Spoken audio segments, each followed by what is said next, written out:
والسلام على أشرف الأنبياء والمرسلين سيدنا محمد وعلى آله وصحبه أجمعين.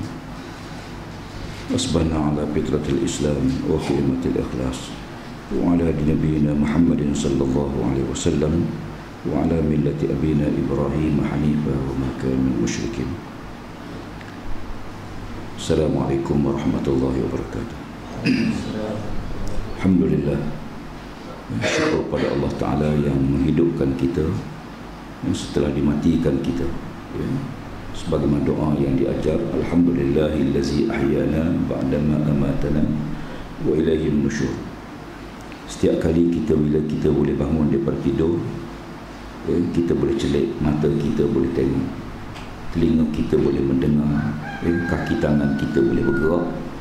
Lalu kita rasa semalam dengan hari ni serupa je, ya.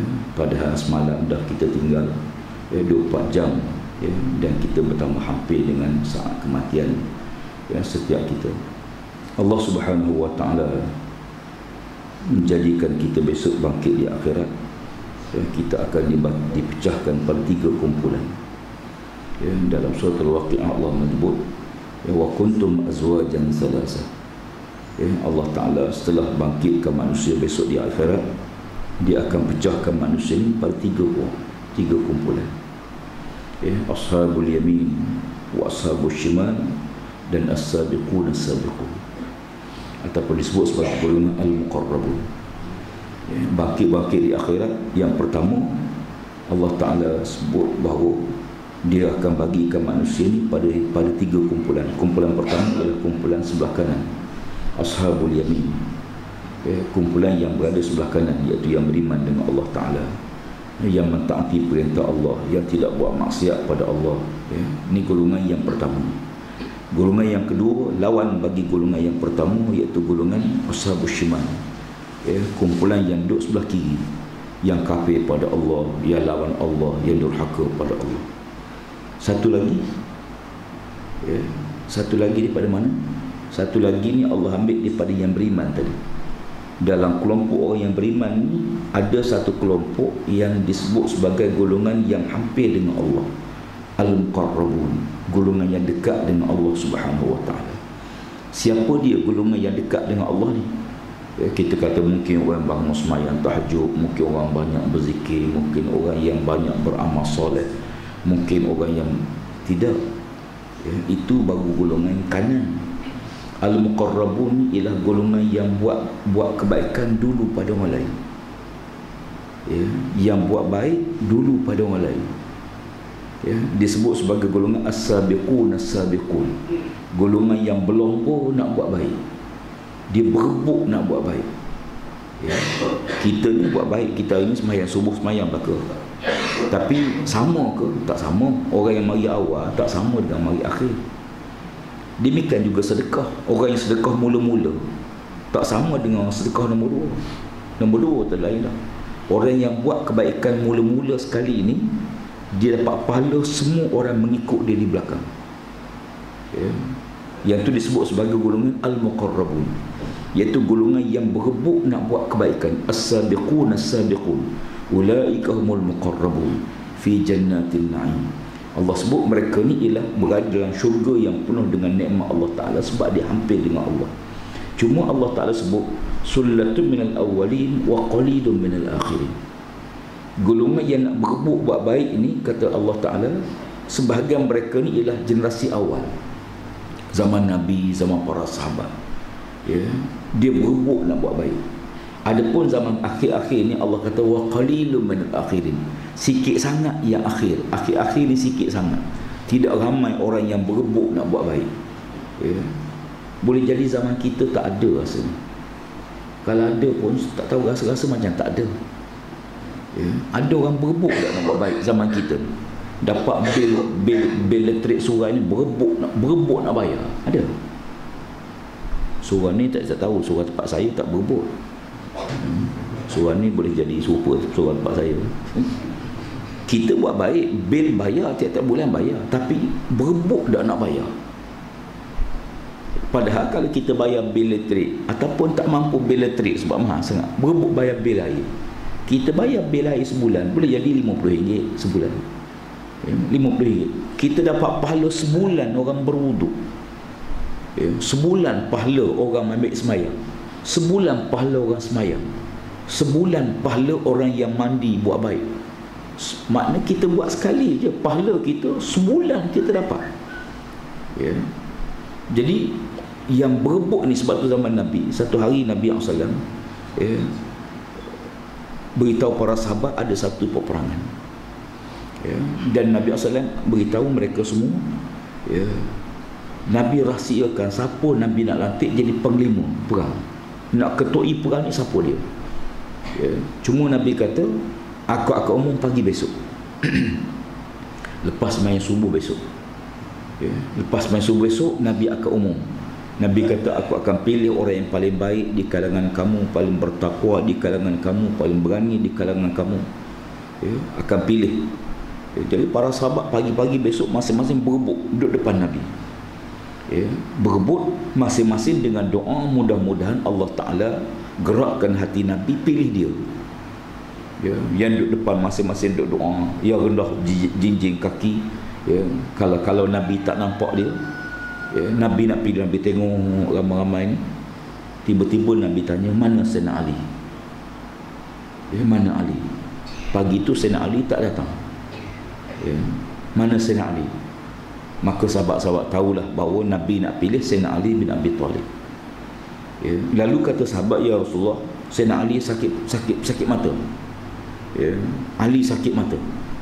Nabi kata, pergi panggil dia. Maka orang pun pergi panggil dia. Sayyidina Ali datang dengan keadaan bengkak mata dia dulu merah. Maka Nabi tanya Sayyidina Ali, kenapa? Kata Sayyidina Ali, sakit mata ya Rasulullah. Maka Nabi SAW panggil dekat dia. Maka Nabi ludah dalam mata Sayyidina Ali, ludah ke dulu mata dia. Maka tiba-tiba hilang sakit dan sembuh. Hilang terus sakit, sembuh terus. Tapi kita jangan buat gitu. Kalau kita buat orang tak sakit mata jadi sakit, ni mukjizat Nabi. Maka bila Sayyidina Ali Nabi ludah, hilang sakit dia. Maka Nabi lantik Sayyidina Ali bin Abi Talib jadi panglima tentera. Saya nak sebut bahawa sahabat Nabi ni berebut, berebut untuk buat kebaikan. Satu hari satu malam Nabi mengajar. Nabi mengangkat tabung masjid. Nabi angkat tabung, bukan Nabi minta derma. Nabi angkat. Terus sahabatnya angkat tangan, ya Rasulullah, saya akan penuhkan tabung tu besok. Saya akan penuhkan tabung tu besok. Yang angkat tangan ni, masa dia angkat tangan tak ada duit tuan-tuan, tak ada duit. Tapi bila Nabi angkat tu, dia nak berebut peluang tu. Dia nak dulu pada orang lain. Siapa yang angkat tangan tu? Yang angkat tangan tu Bilal bin Rabah. Bilal orang miskin, rumah pun tak ada Bilal ni. Rumah tak ada. Dan waktu bersama Nabi, isteri pun tak ada. Bilal bin Rabah, Abu Hurairah ni mana ada isteri masa tu. Dia berkahwin kemudian kahwin lah. Bilal ni kemudian dia hijrah ke Syam selepas Nabi wafat. Tak apalah cerita kemudian sebutnya, mereka ni berebut nak buat kebaikan. Dan golongan inilah Allah kata, mereka ni ialah golongan yang berada hampir dengan Allah Subhanahu Wa Taala, dekat dengan Allah. Orang yang dekat dengan Allah dunia, maka dia dekat dengan Allah di akhirat. Sebab tu bila kita semayang, kita kena berebut saf pertama. Berebut saf pertama. Masuk masjid, dapatkan saf pertama dulu. Jangan cari dinding dulu, jangan cari tiang dulu. Ada orang kena dah tiang ni, tiang Tok Bilal, orang lain tak boleh duduk. Ni tiang Bilal, ni tiang Tok Siap, tiang berebut tiang. Jadi bila Allah Ta'ala jadikan demikian, maka dia ni golongan yang segera dapat. Pasal apa? Kerana Allah Ta'ala sebut dalam ayat yang kita ambil pagi ni. Biasa pagi Jumaat kita baca surah Sejadah. Pagi ni saja saya tak baca surah Sejadah. Surah Sejadah ni surah yang Nabi suka baca pada pagi Jumaat.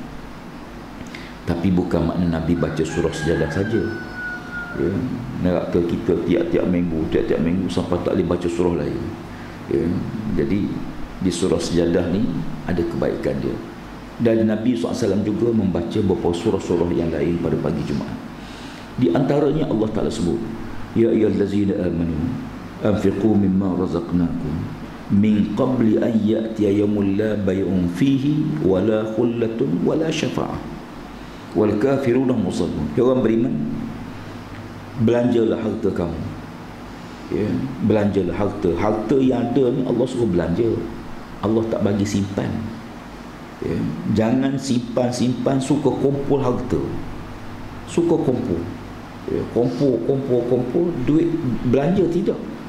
Suka tengok duit, dia suka tengok bank Islam ada 8,000, Maybank ada 13,000, BSM ada 7,000, ya, bank Jairo ada 900 duit BRIM, ya. Dia suka tengok tu, dia suka tengok angka tu, makan Maggi je, ya.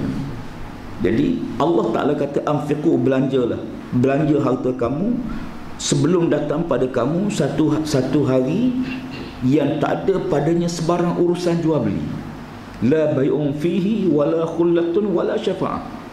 Akhirat ni hari yang tidak ada jual beli, ya. Sebagaimana kita nak duit banyak mana pun, kalau tak ada tempat orang jual, tak laku duit tu. Duit ni sebenarnya, duit ni dia hanya berguna bila kita guna. Kalau duduk simpan, dia tak guna. Dan dia ni berguna bila kita boleh beli, ya.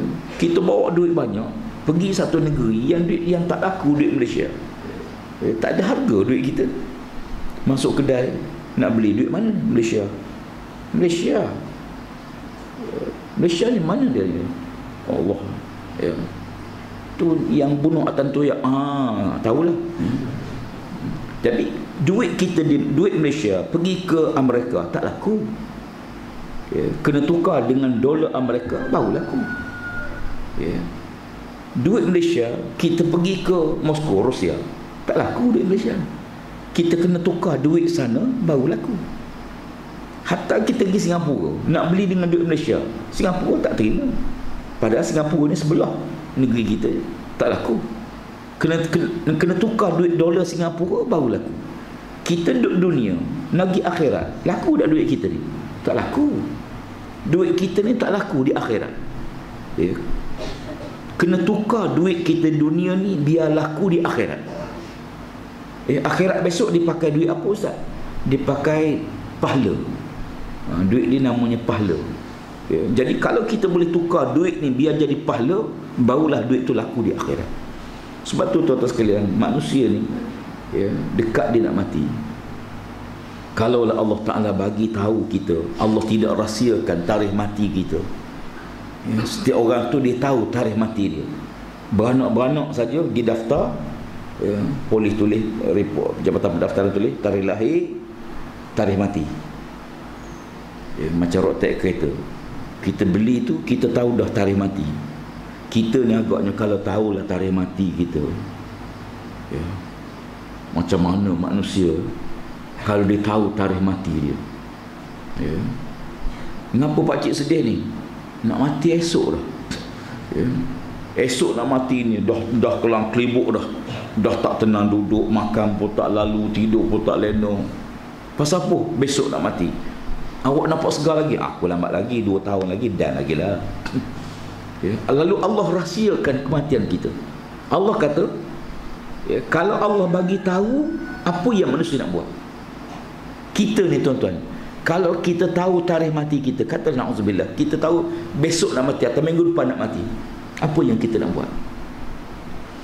Ada orang kata, Ustaz, kalau saya tahu saya nak semayang, saya nak sedekah, saya nak derma, saya nak bertobat pada Allah, ya, saat tambah mati apa nak buat? Dia kata saya akan bertobat sungguh-sungguh pada Allah Ta'ala, ya. Ada yang kata kalau saya tahu saya nak mati, saya semayang qadha semayang, saya tak tinggal duduk dalam masjid, biar mati dalam masjid. Ada yang kata saya nak di Mekah, biar mati depan Kaabah, ya. Kalau Tuhan kalau Ta'ala beritahu mati ni tuan-tuan, depan Kaabah tu penuh orang nak mati, ya, bergelimpangan mati belaka. Pasal apa? Sebab nak mati pergi Mekah, ya. Pergi haknya ini yang lambat lagi nak mati, ya. Dah, tidak begitu. Allah Ta'ala sebut dalam Quran, laula akhartani ila ajalin qarib fa asaddaqa wa akum minas salihin. Kalaulah Allah Ta'ala panjang sikit umur aku, Ya, Allah panjang sikit umur aku, tentu aku akan sedekah hartaku fi sabilillah. Ya, rupanya manusia ni kalau panjang umur dia bukan nak bertaubat. Taubat penting, qada puasa penting, bayar fidyah penting, semua penting. Tapi apa yang kalau Allah panjang sikit lagi, apa nak buat? Allah kata dia akan sedekah. Sedekah. Ya, fa asaddaqa wa akum minas salihin. Aku akan sedekah semua harta aku dan aku akan jadi hamba Allah yang soleh. Kenapa sedekah? Sedekah ni macam kad kredit, tuan-tuan. Hari ni orang ada duit, dia pergi bandar, dia pergi mana-mana, dia tak bawa duit. Sekarang ni orang berjalan tak bawa duit dah. Orang berjalan bawa kad. Pergi shopping, tunjuk kad, follow kad, pakai tolak, ya, kredit kad. Ya. Bawa duit orang boleh curi, bawa kredit kad orang tak boleh curi, curi pun tak boleh buat apa. Ya. Jadi sekarang sebagaimana kalau orang ada kredit kad tu dia boleh beli apa-apa, boleh shopping apa-apa, akhirat besok, ya, yang menghalang manusia ialah harta. Sebab tu bila dia sedekah, ya, sebab harta ni Allah tanya dua, ya, daripada mana didapat, ke mana kita belanja. Ya, yang lain Allah tanya satu je, harta Allah tanya dua. Ya, daripada mana kita dapat harta ni? Dapat dengan cara halal, ya Allah. Ya, dengan cara halal kita bekerja, pencen, dapat tu dapat ni, cara halal. Belanja pula, kata Sayyidina Ali bin Abi Talib, harta ni yang halal pun Allah tanya, yang halal dihisap, yang haram diazab. Yang halal pun tanya juga. Sepatutnya halal tak payah tanya lah. Ya, macam kita bawa kereta, boleh buat roadblock, ya, dia pertahan kereta kita. Ya, dia tanya, pakcik ada lesen? Kita kata ada. Tengok. Sepatutnya kita beritahu dah ada, tak usah tengok lah. Dah nak tengok juga, kita pun buat keluar. Dia kata, pakcik lesen ni 2 tahun dah mati ni. Ada hidup tak bau. Memang menatang ni kalau mati dia tak bau, pakcik. Ya. Kadang-kadang kita ni bila tengok Allah mati sungguh, ya. Tapi kita tak sedar Allah Ta'ala buat manusia ni, tuan sekalian. Bila mana kita hidup di atas muka bumi, hidup ni Tuhan buat umur manusia ni tak sama, ya. Kadang-kadang kita fikir Allah, umur dah lah tak sama, peluang pun tak sama. Ada orang kaya boleh pergi umrah, boleh pergi haji, boleh sedekah, boleh derma, ya. Ada di kalangan kita yang miskin, ya. Hingga dia tengok orang tu pergi Mekah, teringin dalam hati dia, Allah, kalaulah aku ada harta aku boleh pergi juga macam dia. Dia tengok orang tu sedekah, dia kata, ya Allah, kalaulah aku ada harta macam dia, tentulah aku boleh sedekah macam dia, ya. Lalu kata Nabi, Allah Ta'ala bahagikan kita atas muka bumi ini kepada 4 kumpulan, ya, 4 golongan. Golongan pertama, orang yang Allah bagi padanya ilmu. Tuhan bagi ilmu agama, sikit-sikit Allah bagi ke dia ilmu. Yang kedua, Allah bagi harta. Harta pun ada, ilmu pun ada, ya. Lalu dia guna harta dia menurut ilmu yang dia ada. Dia tak guna tempat yang haram, dia guna tempat baik, ya. Pasal apa dia tidak menyalahguna harta dia? Kerana ilmu yang dia ada pada dia. Dia tahu mana halal, mana haram, mana boleh beli, mana tak boleh beli, ya, mana yang kita boleh belanja. Kita nak labur duit kita tahu mana tempat boleh labur, mana tempat tak boleh labur, ya. Kita nak masuk nak meniaga apa-apa pun kita tahu. Nabi kata inilah sebaik-baik manusia, ya. Sebaik-baik manusia ialah orang yang belanja hartanya, ya, berdasarkan ilmu daripada Allah Ta'ala yang pandu dia. Ini sebaik-baik manusia. Yang kedua, ada orang yang Allah Ta'ala bagi padanya ilmu. Macam kita ada ilmu, kita tahu halal haram, kita tahu dosa pahala, ada ilmu lah tu, ya. Orang yang tak ada ilmu ni, orang yang tak kenal Allah tu tak ada ilmu, ya. Orang yang tak tahu halal haram, tak tahu dosa pahala, walaupun cerdik macam mana pun, sebenarnya jahil. Sebab dalam konteks Islam ni, ilmu tu, makrifah ialah ilmu yang menyampaikan manusia dengan Allah, baru disebut sebagai ilmu, ya. Macam kita air, ya. Air halal ni air yang boleh minum. Tapi air juga kalau diharap, atau air yang haram, maka di sisi syarak dia tak ada nilai syar'i. Dalam hukum syarak ni, benda yang ada harga ialah benda yang halal. Yang haram tu tak ada nilai syarak. Macam babi. Babi ada harga tak babi? Harga ada, nilai syarak tak ada. Sebab tu orang yang curi babi tak kena hukum hudud. Orang curi babi tak kena hukum hudud. Jadi dia kata, kalau gitu jomlah kita curi babi. Babi tak kena hudud walaupun laku. Berapa ringgit sekilo sekarang? Tak tahu. Saya pergi mana tanya harga tenggiling. Berapa tenggiling? RM40 ustaz sekilo. Ada yang tahu. Rupanya dia kerja cari tenggiling, jual tenggiling. Jadi nilai benda tu bergantung kepada syarak. Kalau dari segi syarak tak ada nilai, maka dia dianggap tak ada ilmu. Jadi orang yang kedua ni kata Nabi, orang yang Allah bagi padanya ilmu tapi tak ada harta. Harta tak ada, miskin, susah, tapi dia ada ilmu, dia tahu halal haram. Setiap kali orang kaya derma, dia kata, ya Allah, kalaulah aku ada harta macam dia, tentulah aku boleh sedekah macam dia. Dengar orang buat baik, kalaulah aku ada macam dia. Maka Nabi kata dia mendapat pahala macam golongan pertama. Tuan-tuan, orang ni dapat pahala macam golongan pertama. Tapi ada orang yang ketiga, orang yang Allah bagi padanya harta, tapi tidak diberi oleh Allah ilmu agama tak ada, hartanya banyak.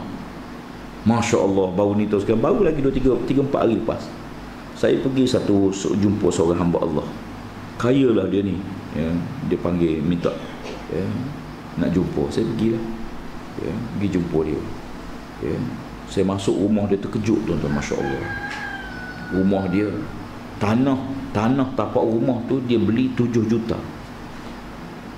Tapak rumah dia 7 juta tuan-tuan. Dia buat rumah tu pula 7 juta. 4 tingkat rumah dia, ada lift dalam rumah. Saya kata Masya Allah, tak mati dah orang ni, saya rasa.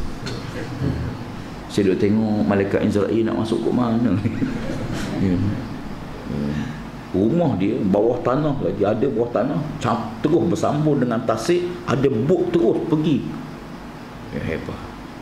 Tingkat atas boleh landing helikopter. Maknanya kalau malaikat mai ke bawah, dia lari ke atas. Malaikat ni atas, dia lari ke bawah. Itulah kalau kira. Setelah disiap rumah dia, tanah 7 juta, rumah 7 juta, 14 juta. Dia siap 14 juta, dia pergi gadai rumah dia di bank nak meniaga. Dia gadai rumah dia 25 juta. Dia pinjam duit bank 25 juta. Saya kata la ilaha illallah. Sekarang saya tanya, banyak mana lagi ada hutang? Dia kata nak habis dah, tak banyak Ustaz, dalam 200,000 lagi. 200,000 lagi. Tak jauh pada rumah dia ada satu lagi rumah nak jual, ada iklan nak jual. Kawan saya kata dia tak cukup 2 juta je lagi. Rumah tu tak banyak, lebih kurang dalam 40 juta je. Tapi dia tak cukup 2 juta lagi. Macam kita lah, kita tak beli kapal terbang tu bukan tak boleh beli, nak parking mana tu yang kita payah duk fikir. Dia jangan rendah diri sangat, kita kena sikit. Macam cerita orang borak tak pernah kalah, cakap besar. Ada orang duduk kampung kadang dia cakap besar. Kawan tu kata, rumah aku di sungai banyak ikan. Dia cerita banyak ikan. Tebak jala penuh ikan. Kawan tu kata, rumah aku lagi banyak, sungai kampung aku dah banyak. Sepak ikan baru boleh ambil air. Lagi banyak ikan ni. Jadi nak sebutnya orang kaya macam ni sekalian, ada orang yang Tuhan bagi padanya harta banyak tapi ilmu tak ada. Na'udzubillah. Lalu diguna harta dia buat maksiat pada Allah. Dia berzina, dia minum arak, dia berjudi, dia buat maksiat. Nabi kata inilah seburuk-buruk makhluk. Allah bagi harta tiba-tiba dia durhaka pada Allah Ta'ala. Ya. Yang keempat, orang yang Allah tak bagi harta dan tak ada ilmu tak ada, harta tak ada, orang miskin, apa kedana, orang miskin. Ya. Ilmu tak ada, kuliah tak dengar, pengajian tak dengar, ya. Susah hidup dia. Tapi ya, hartanya pula tak ada, dia tak ada. Lalu bila dia tengok orang kaya tadi yang buat maksiat, yang durhaka, yang macam-macam, yang minum arak, yang berenjoy dengan sebagainya, lalu golongan keempat ni kata apa dia? Kalau aku ada harta macam dia, aku boleh buat macam dia juga. Kalau dia minum sebotol, aku rasa aku 3 botol boleh lagi. Kalau dia boleh berzina, aku rasa aku pun boleh. Lalu dia berangan-angan untuk buat maksiat, padahal dia miskin. Dia miskin, berangan untuk buat maksiat pada Allah. Maka Nabi kata, inilah seburuk-buruk makhluk. Ya, seburuk-buruk makhluk. Saya baca satu cerita berlaku dari negara jiran kita, Indonesia. Satu keluarga yang sangat miskin, hidup kampung miskin sangat. Ya. Satu hari dia nak masak, ya, tiba-tiba periuk dia tembus, bocor. Ya. Dulu kan ada alat penampal periuk tu, sekarang ni tak ada dah. Saya ingat masa kita kecil-kecil dulu ada orang jual alat tampal bakar tu, ya. Sekarang ni bocor, buang je, ya, beli periuk lain, ya. Ya. Jadi dia ni nak masak, tiba-tiba bocor, ya. Akhir cari tukang tampal, panggil tukang tampal mari tampal periuk dia. Siap tampal tu minta upah, tak boleh bayar, tak ada duit. Dia kata, minta tangguh sekejap, saya akan bayar petang nanti. Ya. Kawan tu pun duduk tunggu rumah dia, cari duit, cari, minta sedekah apa semua. Petang balik, mana duit ni, mana upah? Minta maaf lah, tak ada duit lagi, boleh tunggu malam sikit. Ya, tunggu sampai malam, tak boleh bayar juga. Akhirnya minta, mengamuk kawan tu. Dia kata ginilah, upahnya kamu tidur dengan anak perempuan saya, ya, upahnya kamu tidur dengan anak perempuan saya, ya, itu sebagai upahnya, boleh?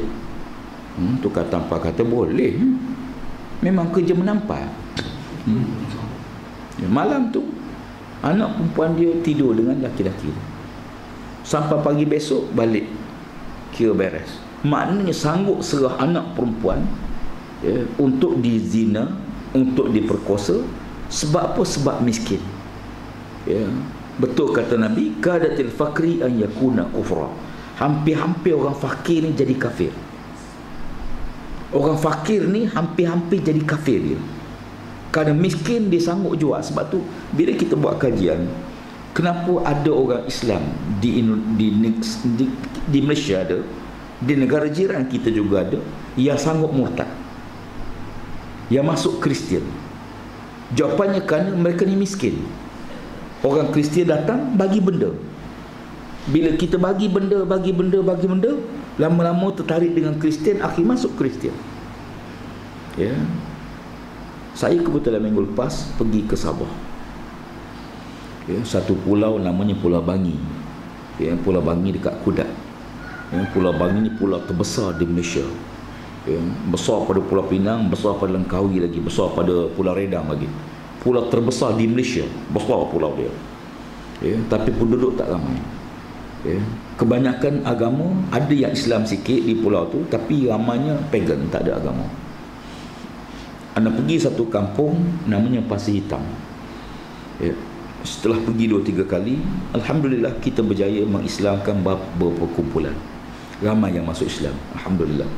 Ya, adalah dalam 7-8 keluarga, ya, yang masuk Islam. Mudah mereka ni. Mereka ni bila kita pergi cerita Islam, ya, tanya siapa nak Islam, pakai angkat tangan. Ya. Di Sarawak begitu juga, kita pergi cerita Islam. Ya. Ada satu rumah panjang kita pergi tu, kita cerita tentang Islam. Ya. Siapa nak masuk Islam, pakai angkat tangan. 23 orang masuk Islam. Ya. Yang kita rasa terkejutnya, ada ayah yang anak dia masuk Islam, ayah dia kata tak apa, ayah anak saya nak masuk Islam, balik. Dia tak masuk Islam. Ada satu rumah panjang, anak buah dia masuk Islam, ketua rumah panjang tak masuk Islam. Tompak tak masuk, pengurusi JKK tak masuk Islam. Ya. Akhirnya kita cari tapak nak buat surau, Cari tanah tak ada. Dia kata apa, ambil tanah dia. Dia bagi tanah dia buat surau. Dia ni Kristian. Jadi kita gilah hantar barang, buat rumah sikit, buat surau. Dia tolong bawa air, bawa buah-buah pergi makan pada pekerja. Dia tolong angkat kayu, tolong banner surau. Dia ni ketua, tapi dia Kristian. Ajak masuk Islam tak nak. Kita cerita Islam, dia tak nak masuk Islam. Dia tak apalah, orang tak nak masuk, orang macam mana. Yang sedapnya bila siap di surau tu, kita pun azan pergi semayang, dia pun beritahu saya nak masuk Islam. Akhirnya mengucap syahadah, masuk Islam. Mudahnya. Ini berlaku di negara-negara orang Islam yang miskin, ada yang keluar daripada Islam, tinggal Islam kerana masuk Kristian sebab kebendaan. Di barat sekarang ni, di Amerika baik, di England baik, di Jerman baik, di mana berlaku perubahan, orang cerdik pakak masuk Islam. Di barat sekarang ni yang masuk Islam ialah engineer, doktor, lawyer, pensyarah universiti. Adik pada Perdana Menteri Britain dulu, Tony Blair, adik ipar dia masuk Islam. Adik ipar dia masuk Islam. Dan dia sendiri pun sekarang dia berkata, dia tiap-tiap hari dia akan baca terjemahan Quran. Tiap-tiap hari dia akan baca terjemahan Quran. Ini fenomena yang berlaku.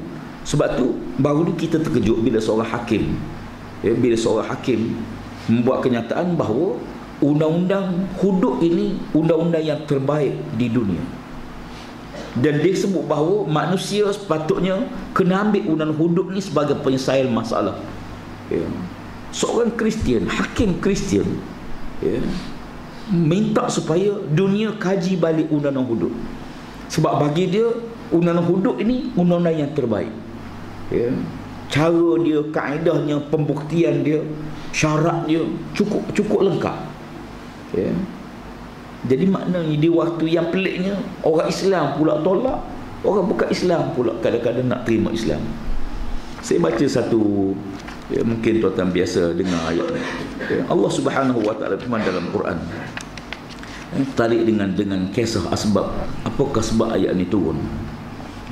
Allah Taala sebut dalam surah An-Nisa, alam taril ladzina yaz'umuna annahum amanu bima unzila ilayka wa ma unzila min qablik yuriduna an yatahakamu ila at-taghut wa qad umiru an yakfuru bih wa yuridu asy-syaitanu an yudillahum dalalan ba'ida. Tidakkah engkau perhati wahai Muhammad akan orang yang mendakwa dirinya beriman dengan kitab Al-Quran yang diturunkan kepadamu dan kitab yang diturunkan sebelummu? Mereka menghendaki berhukum kepada berhala taghut, walhal mereka telah diperintahkan supaya mengingkarinya, dan syaitanlah yang hendak menyesatkan mereka sejauh-jauhnya. Allah Ta'ala turun ayat ni. Allah kata, alam tara ilal ladzina yaz'umuna annahum amanu. Tidakkah kamu tengok ya Muhammad, ada orang yang mendakwa dia beriman dengan Al-Quran, bima unzila ilaika wa ma unzila min qablik, dan dia mendakwa dia beriman dengan kitab sebelumnya, Taurat, Zabur, Injil. Yuriduna an yatahakamu ila taghut, tapi mereka ni ingin dihukum dengan hukum taghut. Wa qad umiru an yakfuru bih, padahal Allah Taala perintah hendaklah kamu tinggalkan hukum taghut tu. Ayat ni Allah tuju pada siapa? Seorang laki-laki namanya Bashar, atau setengah riwayat mengatakan Bishr. Beliau ni satu hari bertengkar dengan seorang laki-laki Yahudi di Madinah. Dia balah dengan Yahudi, bertengkar, berkelahi. Akhirnya orang Yahudi kata, nampaknya kita ni tak selesai masalah kita ni, bergaduh ni. Bagaimana kalau kita mari jumpa Nabi? Jom kita jumpa Rasulullah. Kita minta Nabi putuskan hukum masalah kita ni. Dah berkelahi tak selesai, minta Nabi jadi hakim. Siapa yang minta? Yahudi ni minta jumpa Nabi. Tiba-tiba orang beriman tu kata apa dia? Tak usah jumpa Nabi Muhammad lah, kita pergi jumpa Sami Hindu, Sami Yahudi kamu. Kita pergi jumpa rahib kamu. Terbalik, orang Yahudi minta jumpa Nabi, orang Islam pula tak nak jumpa Nabi. Macam sekarang bila berlaku kes, kita kata jomlah kita rujuk mahkamah syariah. Tak, dia kata saya tak nak mahkamah, kita rujuk mahkamah sivil. Ya. Akhirnya Yahudi ni kata, apalah awak ni orang Islam, awak ni kan orang Islam, mestilah kita rujuk Nabi Muhammad. Aku ni Yahudi, aku pun suka rujuk Nabi Muhammad. Akhirnya pergi jumpa Nabi. Ya. Bila dah kata macam tu, laki-laki yang Islam ni pun pergilah, terpaksa lagi malu mata pergi. Sampai depan Nabi, mereka cerita. Maka Nabi buat keputusan, Nabi jatuh hukuman. Nabi putuskan hukuman di antara keduanya. Ya. Bila Nabi putus hukuman, orang Islam ni tak puas hati dengan keputusan Nabi. Tak puas hati. Akhirnya dia kata apa dia? Dia kata, jom kita pergi jumpa Sayyidina Abu Bakar ke Sayyidina Umar pula. Ya. Nak jumpa Sayyidina Abu Bakar atau Sayyidina Umar. Padahal tadi Nabi dah. Lalu mereka pergi jumpa, cari-cari jumpa Sayyidina Umar. Yahudi ni beritahu, ya Umar, aku ni balah dengan dia. Ya. Bila aku balah tak boleh selesai, aku cadang ke dia jumpa Nabi Muhammad. Dia tak setuju. Dia minta bawa kepada Yahudi, pendeta Yahudi. Lalu aku kata dia, aku paksa dia, mari jumpa Rasulullah. Lalu kami pergi jumpa Nabi. Nabi dengar, Nabi buat keputusan. Dia tak puas hati dengan keputusan Rasulullah. Dia minta jumpa kamu pula, ya Umar. Sebab tu kami jumpa kamu ni. Sayyidina Umar tanya lelaki Islam tu, betul ke ni? Dia kata betul. Umar pun cabut pedang, pancung tengkuk dia. Ya. Umar terus bunuh dia. Ya. Umar bunuh dia. Kenapa? Kerana Allah Ta'ala suruh rujuk kepada Quran, rujuk pada Nabi. Ditolak hukuman Nabi, dia tak puas hati dengan Nabi. Lalu Sayyidina Umar bunuh dia. Ya. Allah Ta'ala sebut, yuriduna an yatahakamu ila taghut. Dia nak rujuk hukum dia kepada taghut, sedangkan waqad umiru an yakfuru bih. Sedangkan dia, ya, diminta oleh Allah Ta'ala untuk kufur dengan hukum-hukum taghut tersebut. Ya. Umar bunuh laki-laki ini, Allah Ta'ala turun membenarkan tindakan Sayyidina Umar Al-Khattab. Betul. Kenapa? Kerana orang Islam, bila Allah perintahkan satu hukuman, maka dia tak boleh, ya, dia tak boleh pilih hukuman lain daripada apa yang diturun, ya, oleh Allah Subhanahu wa Ta'ala. Ya. Biasa kita dengar, fala wa rabbuka la yu'minun hatta yuhakkimuka fima syajara bainahum. Ya. Allah Ta'ala sebut, fala wa rabbik, demi Tuhanmu ya Muhammad. Ya. Mereka sebenarnya tidak beriman. Mereka tak beriman dengan Allah Ta'ala hatta yuhakkimuka, sehingga mereka mengambil kamu sebagai hakim, yakni mengambil Quran, mengambil hadis Nabi sebagai hakim, sebagai keputusan dalam setiap apa yang mereka perselisihkan. Ya. Kita balah dengan DAP, kita putus dengan DAP, walaupun nampak isunya hudud, sebenarnya bukan hudud. Yang hudud ni saja kambing hitam je. Ya. Sekadar kambing hitam untuk membenarkan tindakan. Ya. Apa yang mereka sangat takut, ya, DAP ni sangat takut, ialah Islam akan menang. Kerana DAP ni, ya, dasar parti dia memperjuangkan negara sekular, Malaysia kekal sebagai sebuah negara sekular, dan dia sangat menentang usaha untuk mendaulatkan Islam. Kenapa dulu boleh? Dulu kenapa kita kerjasama? Jawapannya kan dulu mereka bersetuju, mereka tanda tangan, ya. Mereka setuju bahawa terima undang-undang Islam, ya, benarkan PAH laksanakan undang-undang Islam dulu. Tapi bila kita cuba bawa, dan dia tengok, ya, bila Datuk Seri Anwar ditangkap, dia dalam lokap, dalam penjara, mari pilihan ke-14 ni, ya, maka tentulah ia akan dominasi. Kalau Pakatan Rakyat menang, siapa jadi Perdana Menteri? Ya. Lim Kek Siang tak boleh, ya. Lim Guain tak boleh, ya. Sebab syarat dia mesti Islam. Maka yang tinggal dua, Wak Azizah dengan Tugu Presiden. Wak Azizah tak boleh, bukan kerana tak layak, tapi dia perempuan. Di Malaysia ni belum masa orang perempuan nak jadi ketua. Kita pun kalau perempuan jadi ketua, kita rasa buat malu duduk Terengganu ni, baik pindah negeri lain. Tak, bukan salah orang perempuan tu, tapi Quran menyebut ar-rijal qawwamuna 'alan nisa, dan banyak ulama bahas masalah tentang hukum. Ya.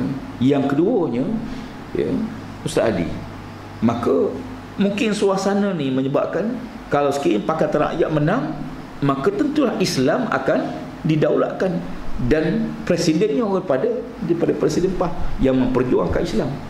Maka tu sebenarnya sebab yang menyebabkan mereka lawan biar pecah. Ya, mereka sanggup pecah pasal apa? Kerana daripada menang Islam, daripada kalau menang Islam memerintah, biar tak menang lagi tapi Islam tidak memerintah. Ya, sebab tu bagi kita apa yang berlaku ni, setiap benda tu mesti ada sebab dia dan mesti ada hikmah dia.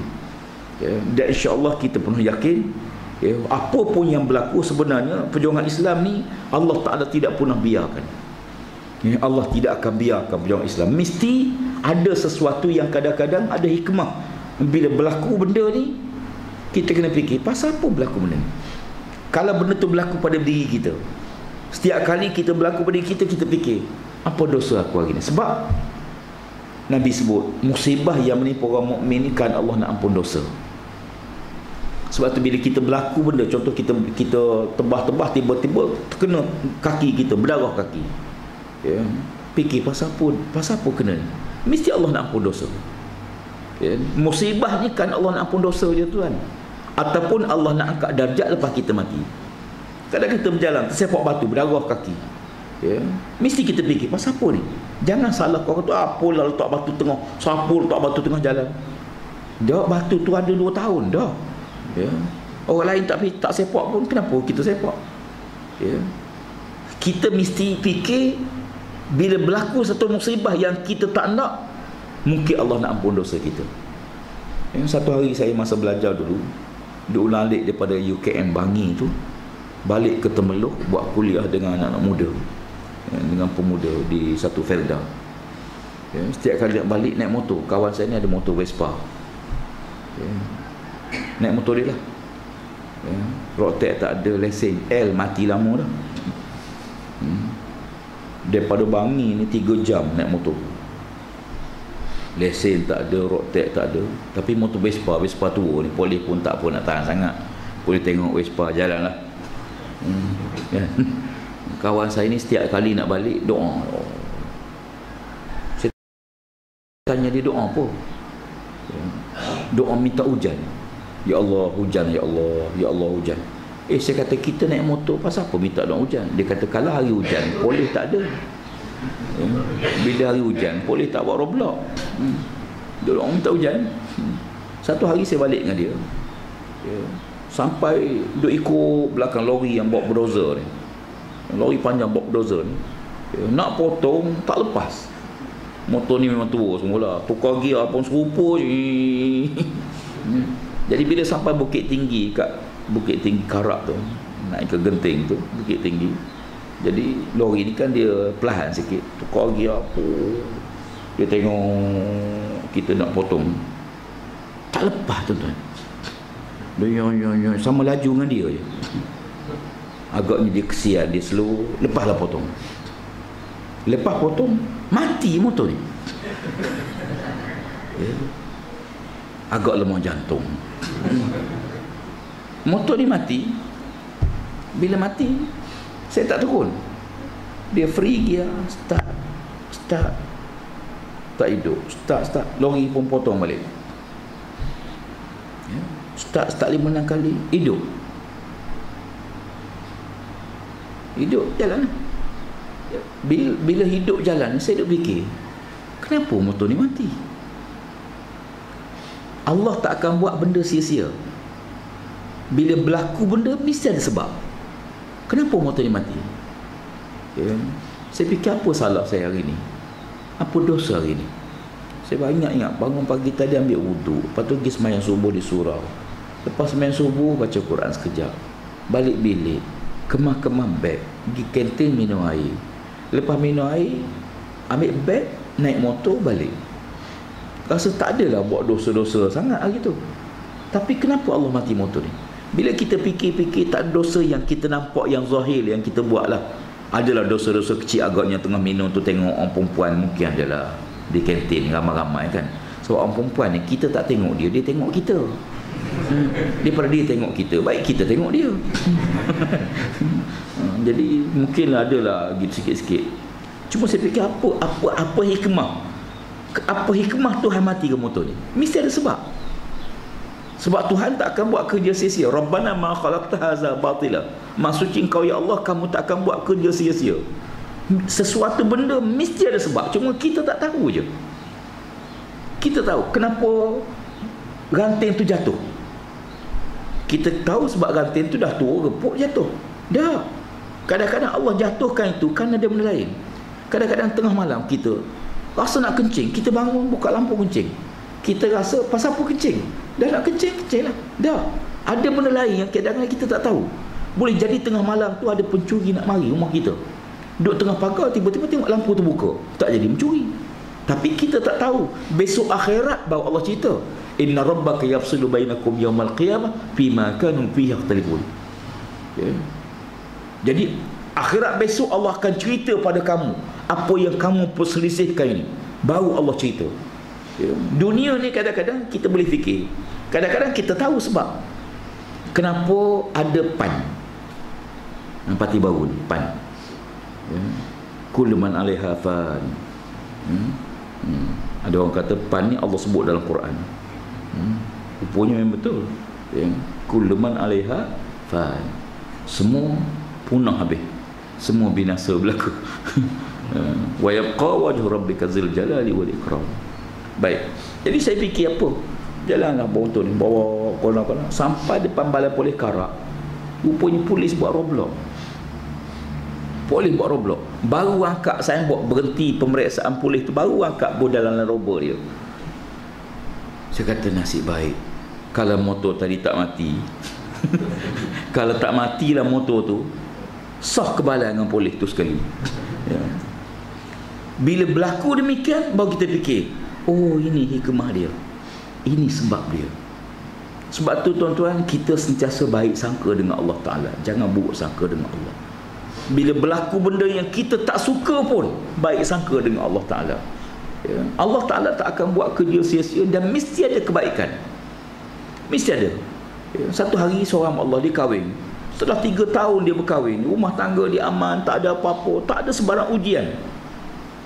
Satu hari isteri dia kata kepada suami dia, kita dah kahwin 3 tahun, tapi Allah tak uji apa-apa kita, tak ada sebarang ujian Allah. Bahagia tenang, rumah tangga okey. Kata suami dia, aku pun fikir gitu juga. Aku pun bimbang juga. Bimbang kalau Allah biar je. Allah Ta'ala dah dibenci pada seorang makhluk, dia biar je makhluk tu, tuan-tuan. Dia biar je. Minta projek dapat, minta tu dapat, tapi makin jauh dengan Allah Ta'ala. Dulu mari juga semai maghrib, sekarang maghrib tak datang dah. Dulu ada juga sekali-sekala mari semai jemaah surau, sekarang tak ada dah. Kita pun tanya pasal apa tak ada. Tahu dengar cerita dapat projek cat jalan. Baru dapat projek cat jalan, tak mari semayang dah tuan-tuan. Pasal apa? Kenapa tak mari surau? Takut projek kena tarik balik. Takut nanti tak dapat. Takut pada makhluk. Takut makhluk menghalang rezeki dia. Punah terus. Dia makin jauh. Sebab tu kita fikir positif. Bila berlaku benda, Allah sayang pada kita. Kutiba alaikumul qitalu wa huwa kurhul lakum. Allah kata, Allah perintahkan kamu berjuang, kamu tak suka. Wa asa an takrahu syai'an wa huwa khairul lakum. Boleh jadi yang kamu tak suka ni sebenarnya baik bagi kamu. Obat pahit, siapa suka makan obat? Tak suka, pahit. Tapi sebenarnya baik. Yang kita suka manis, gula sedap, manis. Tapi tak elok. Tak elok. Berapa ramai kena kerat kaki. Makanlah. Sekarang ni kerat kaki, kerat macam-macam. Beribu kaki kena kerat kerana kecil manis, seorang pun tak komplain. Kita baru nak kerat tangan pencuri, riuh pun dah satu negara. Padahal satu tangan pun tak kena potong lagi. Yang potong pula tangan pencuri, riuh dah, takut dah. Beribu kaki doktor potong kerana kecil manis. Dia boleh tanya doktor, doktor potong kat mana? Lutut ke kat buku lali? Doktor kata kat paha. Alhamdulillah, jangan potong semua sudah. Allah Rabbi. Tengok manusia, bila perintah makhluk, dia boleh buat. Tengok bola. Baru ni saya pergi ke England, kawan saya pergi sekali. Dia minat kumpulan Manchester, kebetulan Manchester City lawan Manchester United. Dia nak tengok bola, masuk kat stadium. Berapa ringgit tiket dia? Sampai-sampai di UK cari tiket nak tengok bola. Dia tengok bola. Orang minat bola ni tuan-tuan, memang bola ni lebih kurang gila. Masuk tengok. Berapa harga tiket? RM1,500, 200 pound. Beli, bayar, tengok. Kadang-kadang orang sanggup baris naik bas pergi tengok bola. Terengganu lawan Selangor, pergi baris beli tiket, masuk stadium, kena hujan pula, tak lari. Try kuliah, kena hujan, lari terus tuan-tuan. Tengok bola tengah hujan, tak lari. Kalah pula, kalah lagi, kalah, keluar, demam, minggu depan pergi pula. Pasal apa? Bila Dan suka ni tuan-tuan, dan dia minat, tak usah kata apalah. Jadi kesimpulan kuliah kita pagi ni, Allah Subhanahu Wa Taala beri peluang pada kita ni, rupanya peluang ni untuk kita hidup yang kekal sebenar di akhirat. Mudah-mudahan kita masuk golongan yang berebut buat baik, insya-Allah. Berebut buat baik. Sebab tu kalau tuan-tuan nak kutip derma, kita ambil duit kita dulu dalam tabung derma, baru kita kutip di orang lain. Kita dapat pahala semua orang yang derma tu. Macam Bilal, bang, azan saja, maka orang ramai pun datang sembahyang. Sebab tu bila seorang ustaz ditanya, siapakah di kalangan kita di surau ni yang paling besar pahala ustaz?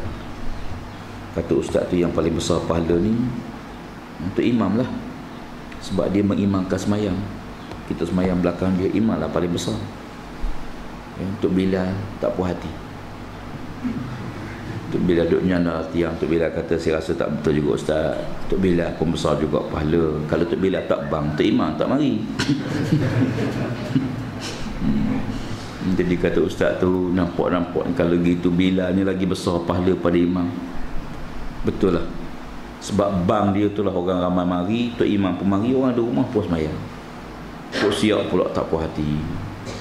Tok Siak kata, tak betul juga ustaz, Tok Siak pun besar juga pahala. Kalau Tok Siak tak buka surah, Tok Bilal tak boleh bang. Duk mengeliling masjid, pasal apa tak boleh masuk? Tok Siak tak buat lari nak kunci. Kenapa Tok Siak masuk JKK?